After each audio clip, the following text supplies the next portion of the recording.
غلط نہیں ہوگا.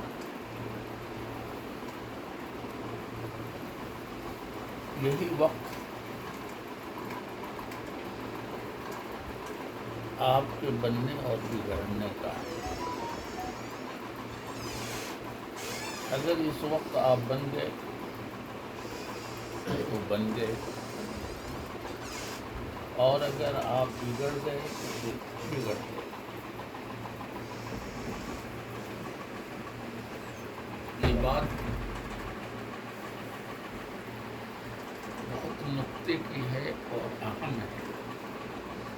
اللہ نے ایک دم سے دل میں ڈالی ہے اور کہہ رہا ہوں کہ جن صفات پر بچپن گزرتا ہے انہی صفات پر جوانی آتی ہے، اور جن صفات پر جوانی گزرتی ہے انہی صفات پر بڑھاپا آتا ہے، اور جن صفات پر بڑھاپا گزرتا ہے انہی صفات پر موت آتی ہے، اور جن صفات پر موت آتی ہے انہی صفات پر ٹکرانے کو ہی بندہ اٹھائے گا. پھر کہتا ہوں، دھیان سے سنو. جن صفات پر چاہے اچھے ہوں یا برے بچپن گزرتا ہے،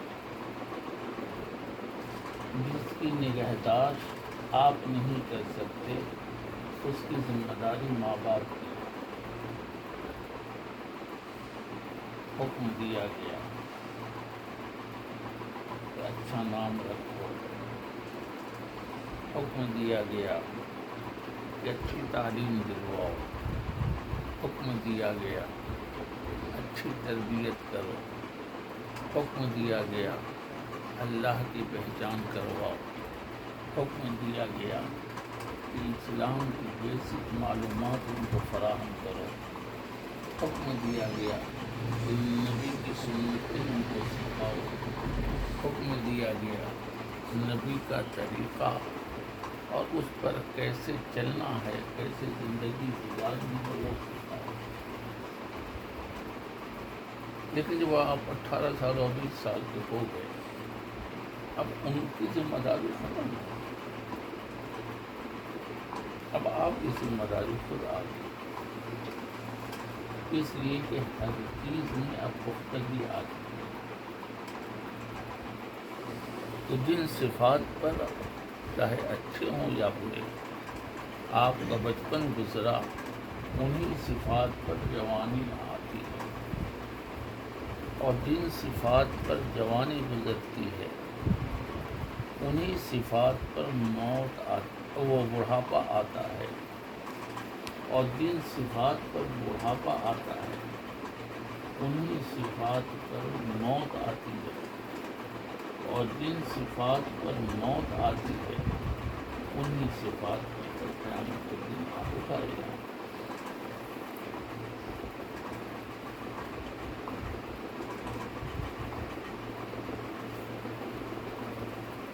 اس کی دلیل سمجھیے جو ابھی عرض کیا. حضرت نبی پاک صلی اللہ علیہ وسلم نے فرمایا کہ ایک شخص حج کے ارادے سے گھر سے چلا، ایک جگہ آئی کہ اب حکم ہے کہ اس کے آگے آپ اس لباس میں نہیں جا سکتے، اب عاشقانہ انداز میں آنا ہے. لباس اتار دو، یہ بنیان اتار دو، یہ ٹوپی اتار دو، پگڑی اتار دو، پائجامہ اتار دو، بس دو چار، وہ بھی بغیر سلی ہوئی یہاں باندھ دو، یہاں وہ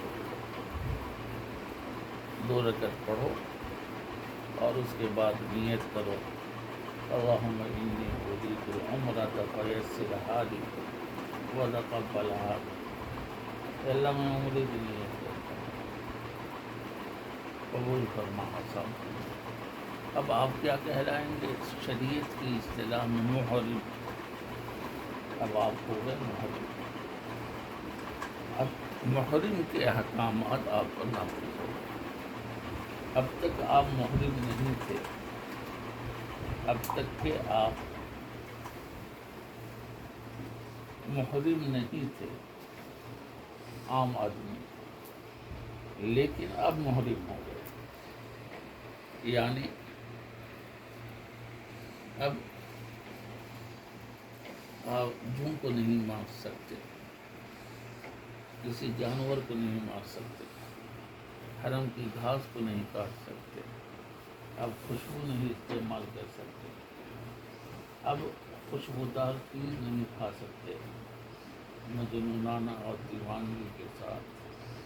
بس ایک کلمہ آپ کو پڑھتے ہوئے کہنا ہے لبیک اللہم لبیک لبیک لا شریک لک لبیک ان الحمد والنعمت لک والملک لا شریک لک لبیک اللہم لبیک لبیک لا شریک لک لبیک ان الحمد والنعمت لک والملک لا شریک لک.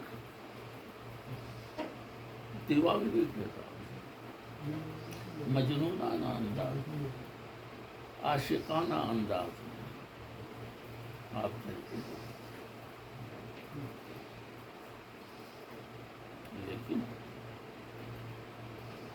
وہاں پہنچنے والے اس لباس میں بھی کچھ اور انداز میں بھول جاتے ہیں. مالک بن دینار ایک بہت بڑے بزرگ گزرے، ان کے ساتھ آپ جیسے عمر کا 18 سال کا ایک لڑکا بھی ساتھ میں تھا. وہ کہیں کے لیے جا رہے تھے؟ حج کے لیے. پہلے نمبر پر تو انہوں نے دیکھا یہ بچہ خالی ہاتھ ہے، کچھ بھی نہیں اس کے پاس.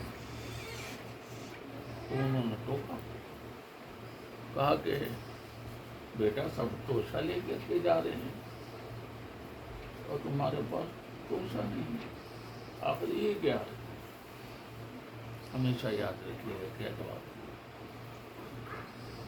اس لڑکے نے جو چھوٹا سا تھا ان کے لحاظ سے، وہ پہنچے ہوئے اللہ والے تھے. انہوں نے کہا کہ اگر کوئی آپ کو دعوت دے اور اپنے گھر بلائے، دھیان سے سننا، اگر کوئی آپ کو دعوت دے اور اپنے گھر بلائے تو کیا اس کے یہاں ناشتہ میں کھانا بھر کے دے گا؟ شرم نہیں آتی؟ وہ میزبان کیا کہے گا کہ ہمیں دعوت دیا اور یہ ناشتہ میں کھانا لے کے جا رہا. آیا اللہ نے دعوت دی ہے، اللہ نے بلایا ہے، اس کے گھر میں ہم جا رہے ہیں، اس کی دعوت پر جا رہے ہیں، اس کے حضور میں جا رہے ہیں اور ناشتہ دان بھر کے لے کے جائیں تو غلط بات. چپ ہو گئے. مالک یہاں چپ ہو گئے. تو دوسرا وقت آیا جہاں یہ سب اتارنا تھا، احرام باندھنا تھا، اور احرام باندھ کر کے 3 مرتبہ بلند آواز سے یہ تلبیہ پڑھنا تھا، تب جا کے آدمی محرم ہوتا ہے. وہاں نہ اس نے احرام باندھا نہ تلبیہ پڑھا. اب جو سوال کر دیا مالک بن دینار نے، جو چھوٹے بچوں کی آمد و رفت بند، دروازہ بند بھی لگا دیا.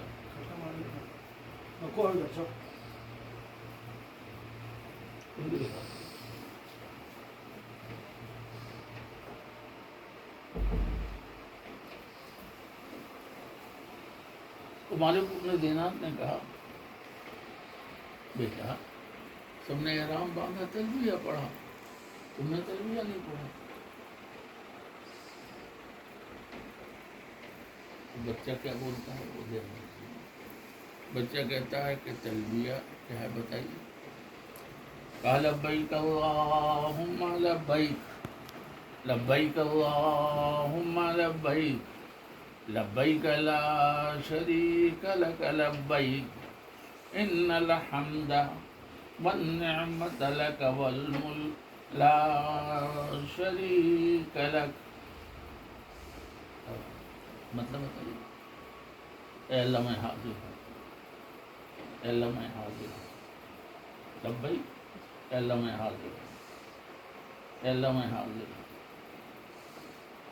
ساری نعمتیں اور ساری تعریفیں اور پوری کائنات کے آپ مالک، آپ کا کوئی شریک نہیں، اے اللہ میں حاضر ہوں۔ یعنی اصل حاضری ہے۔ جیسے ٹیچر جب حاضری لیتا ہے تو بچے کیا کہتے ہیں؟ لبیک، یعنی میں حاضر ہوں۔ کہا کہ میں کہہ رہا ہوں اے اللہ میں حاضر ہوں، اور ادھر سے جواب آیا کہ تیری حاضری قبول نہیں، واپس چلا جا، یہیں سے واپس جا، بھاگ جا، میرے گھر آنا مت۔ میں کیا کرتا ہوں؟ تو میری ہمت تو نہیں ہے لبیک کہنے کی۔ آپ کہیے مالک اپنے دینار مجھے مسجد سے چھوڑ دو، یہ لڑکا نہیں بلکہ یہ بڑکا لگتا ہے، قد میں لڑکا ہے، عمر میں لڑکا ہے، لیکن اندر سے یہ بڑکا لگتا ہے۔ بہت سی چیزیں اوپر سے آتی ہیں، اس کے لیے عمر کی شرط نہیں ہوتی۔ حضرت تھانوی علیہ الرحمہ یعنی مولانا شبلی تھانوی نے لکھا ہے کہ 15 سال کا ایک لڑکا تھا، وہ ولایت کے اس مقام پر پہنچا ہوا تھا کہ اگر پوری آنکھ کھول کر کے کسی کی آنکھ میں آنکھ ڈال دیتا تو وہ دیکھ کر خاک ہو جاتا۔ اس قدر جلال تھا اس کی آنکھ میں۔ اور ایک دوسرا تھا کہ ایسے دیکھ لیتا تھا تو بے ہوش ہو جاتا۔ اس کی عطا کے لیے عمر کی شرط نہیں۔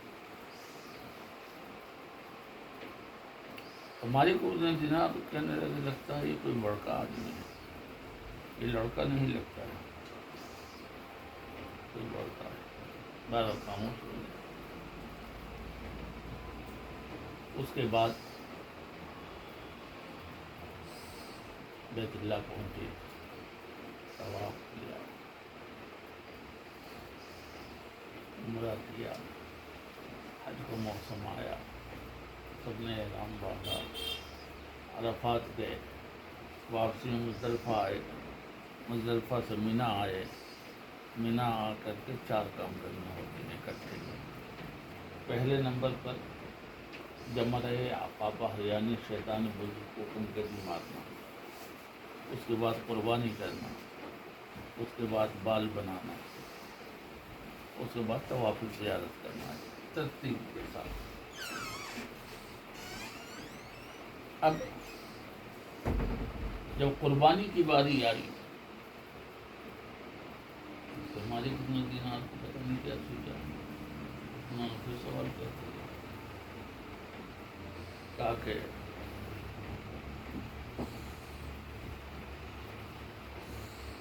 بیٹا سب نے قربانی کی، کسی نے دمبے کی، کسی نے اونٹ کی، کسی نے بیل کی، کسی نے کچھ، کسی نے کچھ، لیکن آپ نے کوئی قربانی نہیں کی، کوئی تو قربانی کرنا چاہیے۔ بس یہ کہنا تھا کہ اس نے سر اٹھایا اور یہ کہا، دھیان سے سننا، کہ اللہ آپ نے کسی کو دمبے کی طاقت دی، دمبے کی قربانی آپ کی بارگاہ میں پیش کیا، جس کو اونٹ کی طاقت دی، اونٹ کی قربانی کی، جس کو آپ نے بیل کی طاقت دی، بیل کی قربانی کی، جس کو بکری کی طاقت دی، بکری کی قربانی کی۔ اے اللہ میرے پاس صرف میری یہ جان ہے، میں اس کو قربان کرتا ہوں، اور ایک چیخ ماری اور اسی وقت بے ہوش ہوا چلا گیا۔ غیب سے آواز آئی جس کو مالک ابن دینار ہی نہیں سارے حاجیوں نے سنا، اے لوگو، تم میں سے کسی کا حج قبول نہیں، کسی کا حج اس لائق نہیں تھا کہ قبول کیا جا سکے، لیکن اس لڑکے کے طفیل میں اور اس کی قربانی کے طفیل میں تم سب کا حج قبول کرتا ہوں اور تم سب کی مغفرت کرتا ہوں۔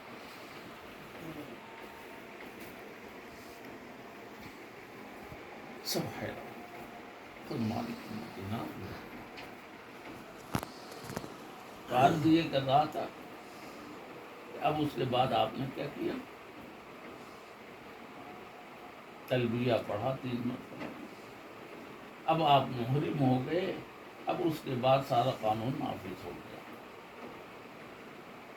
محرم کے لیے جو قانون ہے اس کے آپ پابند ہو گئے۔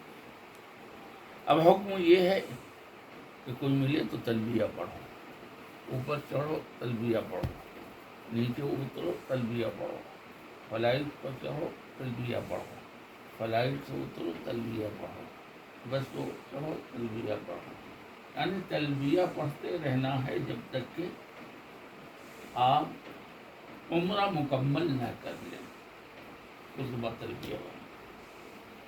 اب وہ تلبیہ پڑھتا ہے، اسی احرام کی حالت میں اور تلبیہ پڑھتے ہوئے اللہ کا حکم آیا اور اس محرم کو اللہ نے بلا دیا۔ کس کو؟ جو احرام کے کپڑوں میں تھا اور کیا پڑھ رہا تھا؟ لبیک اللہم لبیک لبیک لا شریک لک لبیک ان الحمد والنعمت لک والملک لا شریک لک۔ یہ تلبیہ پڑھتا ہوا احرام کی حالت میں اللہ نے بلا لیا۔ حضرت نبی پاک صلی اللہ علیہ وسلم نے فرمایا، حدیث کی کتابیں رکھی، اٹھا کے دیکھ لیجیے گا کہ کل قیامت کے دن قبر سے اس حال میں اٹھایا جائے گا کو لبیک اور تلبیہ پڑھ رہا ہوگا، یعنی جن صفات پر موت آئے گی انہی صفات پر کل قبر سے اٹھائے گا۔ تو اگر آپ کو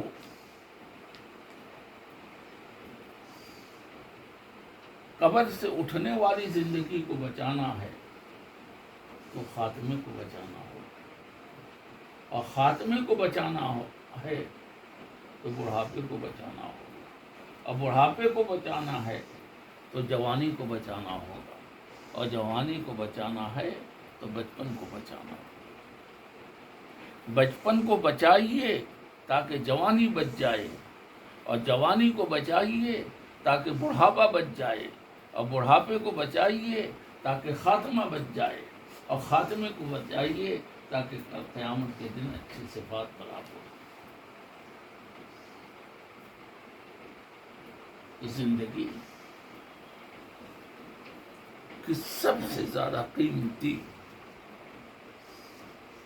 مرحلے سے آپ گزر رہے ہیں جو 20 سے 40 کے درمیان ہوتا ہے، جس کو جوانی کہا جاتا ہے۔ حضرت نبی پاک صلی اللہ علیہ وسلم نے فرمایا، ان شبابہ فیما ابلا۔ 5 سوال ہوں گے وہاں، 3 سوال زمین کے 4 ہاتھ نیچے ہوں گے اور 5 سوال اوپر ہوں گے۔ کتنے ہو گئے؟ کوئی نہیں بچے گا۔ 3 وہ اور 5 اوپر۔ لن تزولا قدم ابن آدم، آپ ایک قدم 1 انچ آگے نہیں بڑھ سکتے جب تک کہ ان 5 سوالوں کا جواب نہ دے لیں۔ ان میں سے ایک سوال آپ سے یہ بھی ہوگا کہ جوانی میں نے دی تھی، صحت میں نے دی تھی، توانائی میں نے دی تھی، دماغ کو مضبوط میں نے بنایا تھا، آنکھ کی روشنی مضبوط میں نے بنائی تھی، کمر کو مضبوط میں نے بنایا تھا، سب کچھ میں نے مضبوط بنایا تھا، بتا تجھے کیا کیا؟ وہ جوانی کہاں گزاری؟ سوال ہوگا عن شباب یہی فیما ابلا، جوانی کہاں گزار کر کے آئے ہو؟ میرے عزیزوں، ہمیں بھولنا نہیں چاہیے اس چیز کو کہ ہم صرف دنیا کے لیے پیدا کیے ہیں، ہم آخرت کے لیے پیدا کیے۔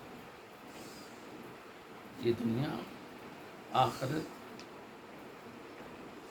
یہ دنیا آخرت کا زینہ، اس پہ چڑھ کے وہاں جانا ہے، اور اصل زندگی وہاں کی ہے، یہاں کی نہیں۔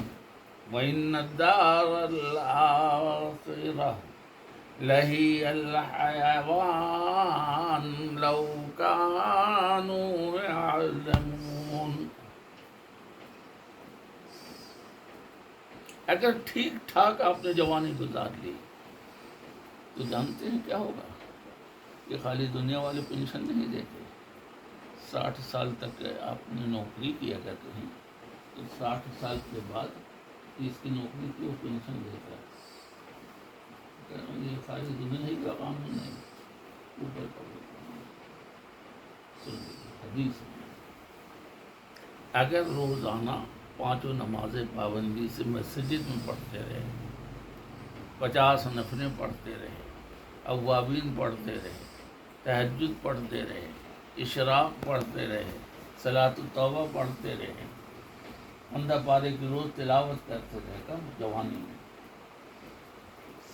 سارے کار خیر کرتے رہے، وقت وہ آیا کہ بینائی کمزور ہو گئی، کہاں 15 پارے، ایک پاؤ بھی پڑھنا مشکل ہو رہا ہے،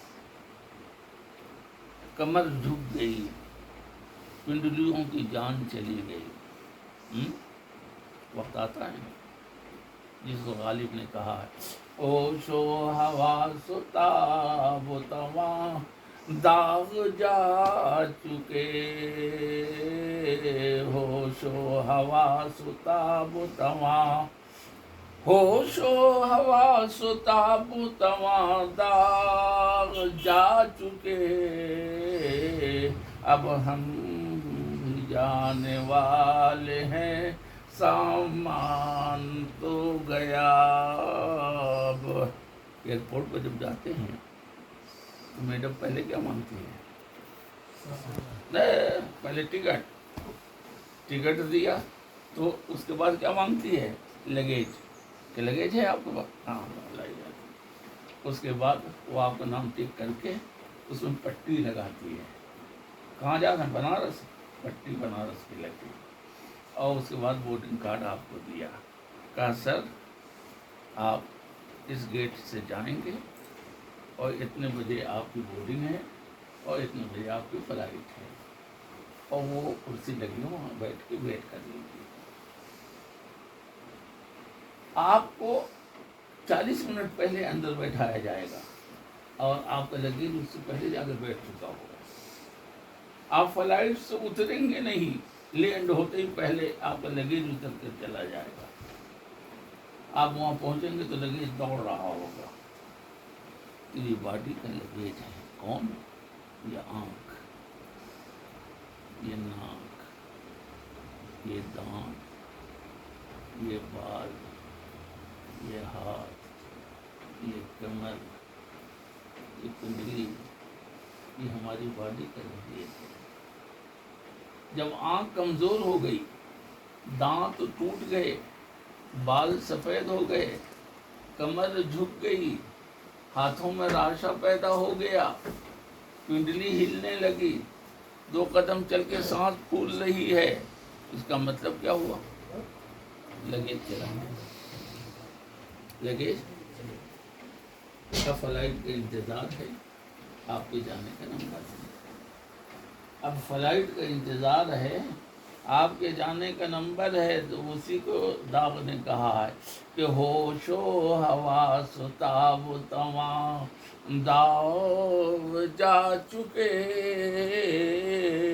ہوش و حواس و تاب و تواں داغ جا چکے اب ہم بھی جانے والے ہیں، سامان تو گیا کہ لگے چلا گیا، دانت ٹوٹ گئے، آنکھ کمزور ہو گئی، بال سفید ہو گئے، ہاتھوں میں جان نہیں، ہاتھ ایسے ہلنے لگا، گھٹنے میں جان نہیں، پنڈلیوں میں جان نہیں، کمر میں جان نہیں، نانا دادا بن گئے، اب کیا بچا؟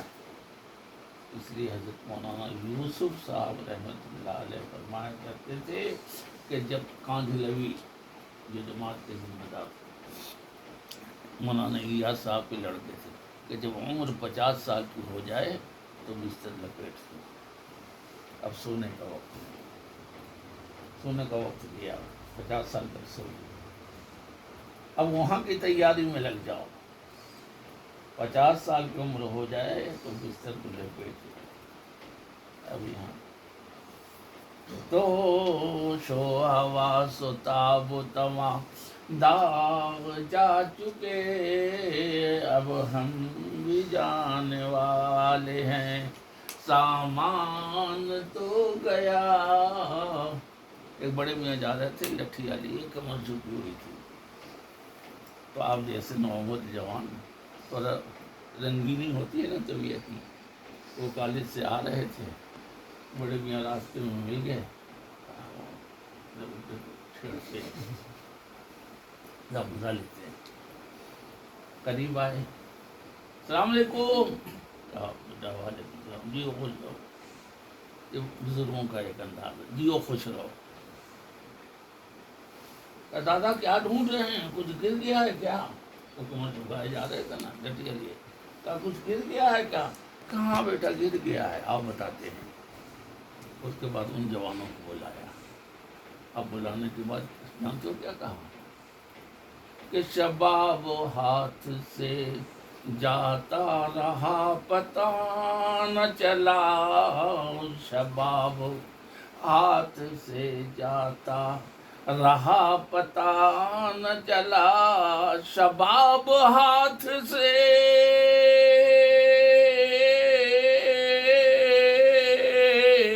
جاتا رہا پتہ نہ چلا، اسی کو ڈھونڈ رہا ہوں کمر جھکائے ہوئے، اسی کو ڈھونڈ رہا ہوں۔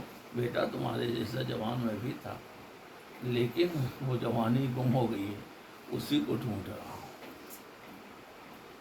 بڑے میاں نے بہت بڑی بات کی کہ تم جیسا میں بھی تھا، لیکن آج اللہ نے کہاں پہنچا دیا ہے، کہاں پہنچا دیا ہے، یہاں پہنچا دیا ہے کہ کہنے پہ مجبور ہوں، فیا لیت شباب یعود یوما، فیا لیت شباب یعود یوما فاخبرہ بما فعل المشیب، کہ کاش جوانی چند لمحے کے لیے واپس آ جاتی تو بڑھاپے نے میرے ساتھ جو ناروا سلوک اور برتاؤ کر رکھا ہے اس کا گلا اور شکوہ کر کے میں اپنے دل کو تسلی دے لیتا، لیکن یہ جوانی پھر آ جاتی کہ چند لمحوں کے لیے اگر جوانی واپس آ جاتی تو کم سے کم بڑھاپے نے جو میرا حال بنا رکھا ہے اس کا گلا اور شکوہ کر کے تسلی تو اپنے کو دے لیتا۔ اسی کو کہا ہے دوسرے شاعر نے، ان السمانین بلغتها قد احوجت سمعی لا ترجمانی، ان السمانین بلغتها، کہ 80 کی عمر کو پہنچا دیا گیا، کتنی 80 کا ہو گیا ہوں، اس لیے کان ایسے کر کے ہلو ہلو کرتا ہوں۔ بیٹا وہ کیا کہہ رہے ہیں، پوچھو تو کہ یہ 80 کی برکت ہے، کہ پوچھ رہا ہوں کہ کیا کہہ رہے ہیں، پوچھو۔ تو وہاں تک آپ کو پہنچنا ہے، لیکن خالی دنیا والے پینشن نہیں دیتے، اب وہ 15 پارے کی تلاوت گئی اس لیے کہ آنکھ گئی، اب وہ نوافل گئے اس لیے کہ طاقت نہیں رہی، مسجد کی حاضری گئی اس لیے کہ چل نہیں سکتے، ٹھیک ہے، سارے اعمال گویا کہ نہ کے درجے میں آ گئے۔ حضرت نبی پاک صلی اللہ علیہ وسلم فرماتے ہیں، اللہ پاک فرشتوں سے کہتے ہیں کہ میرا یہ بندہ جوانی اور صحت اور طاقت کی حالت میں جن اعمال کو کرتا تھا اس کا پورا پورا اجر آج بھی لکھو اس 80 سال کی عمر میں، اس لیے کہ بڑھاپا میں نے ڈالا ہے، اس کی نگاہ کو میں نے کمزور کیا ہے، کمر کو میں نے کمزور کیا ہے، دل کو میں نے کمزور کیا ہے، پنڈلیوں کو میں نے کمزور کیا ہے، طاقت کو میں نے کم کیا ہے۔ اگر یہ اسی طرح سے ہوتا تو آج بھی وہ اعمال کو کرتا۔ تو اگر آپ نے جوانی کی قدر کی تو پینشن بڑھاپے میں اللہ بھی دے گا آپ کو۔ اللہم صلی وسلم وبارک